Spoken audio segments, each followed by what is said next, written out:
สบายดีน้องๆมื้อนี้จะมาเว้าให้ฟังว่าเป็นหยังยนต์ Airbus กับยนต์ Comac เนาะมันจึงมีคันได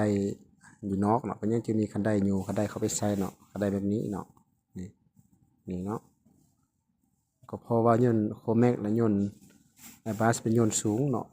เป็นเครื่องบินสูงจึงบ่มีคันไดคือกับยนต์ Skyway แบบนี้เนาะบ่คือยนต์อันมา60หรือว่ายนต์อันเอิ้นว่า ATR 72เนาะมันจะมีคันไดแบบนี้มันต่ำเนาะมันน้อยเนาะนี้นี้มันจะรีวิวคันไดให้เบิ่งก่อนเนาะว่าคันไดของแม็กมันมีแนวใดเด้อเนาะคันไดมันจะเป็นคันไดสเตนเลสแบบนี้งามเนาะแล้วก็มีหลังคาเนาะมีหลังคาแบบนี้เนาะแล้วก็มีบอนกันเอิ้นว่าสะท้อนแสงเนาะห่างจากดินนี่ประมาณ15ศอกเนาะแต่คันไดคันสุดท้ายแล้วก็มีอันไฮดรอลิกแบบนี้เนาะเพื่อ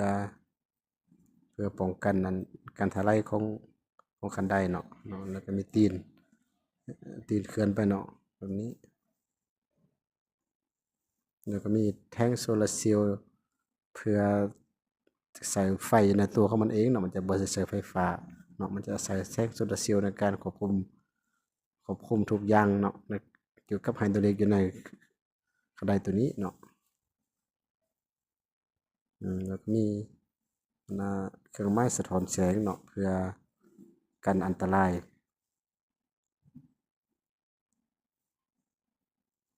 แล้วก็มีเตาไฮดรอลิกเนาะเพื่อส่งไฮดรอลิกแล้วก็มีอันบังดับเพลิงเพื่อป้องกันเวลามัน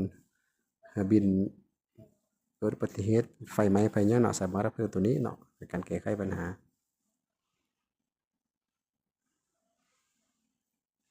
แล้วก็มีอันน่ะบนตู้ควบคุมเนาะระบบคอมพิวเตอร์ใส่นี้เนาะแต่ว่าห้ามเปิดอันนี้เนาะแล้วก็มีม่อนห้องตีนเนาะครับกันถลายของบินเนาะเคสนี้ก็สามารถนั่งได้เนาะเฉพาะพนักงานอยู่ภาคพื้นดินเนาะแต่ว่าคนนอกห้ามนั่งเด็ดขาด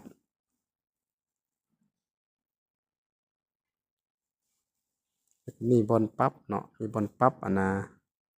ไฮดรอลิกนี่ให้มันต่ำให้มันสูงเนาะความสั้นความเนินเท่าใดสามารถปรับได้เนาะคันไดตัวนี้จะได้ใส่รถแก่เนาะมันจะบ่สามารถเคลื่อนไหวด้วยตัวเองมันได้เนาะแบบนี้ใส่รถแก่เนาะใส่รถแก่ไปหาโยนแบบนี้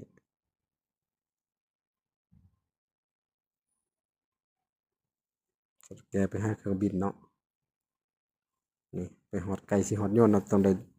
ดึงได้อยู่เอาเนาะเราจะบ่สามารถแก้ได้เพราะว่าย้านอันตรายต่อเครื่องบินต้องได้ใส่คนอยู่เอาเนาะ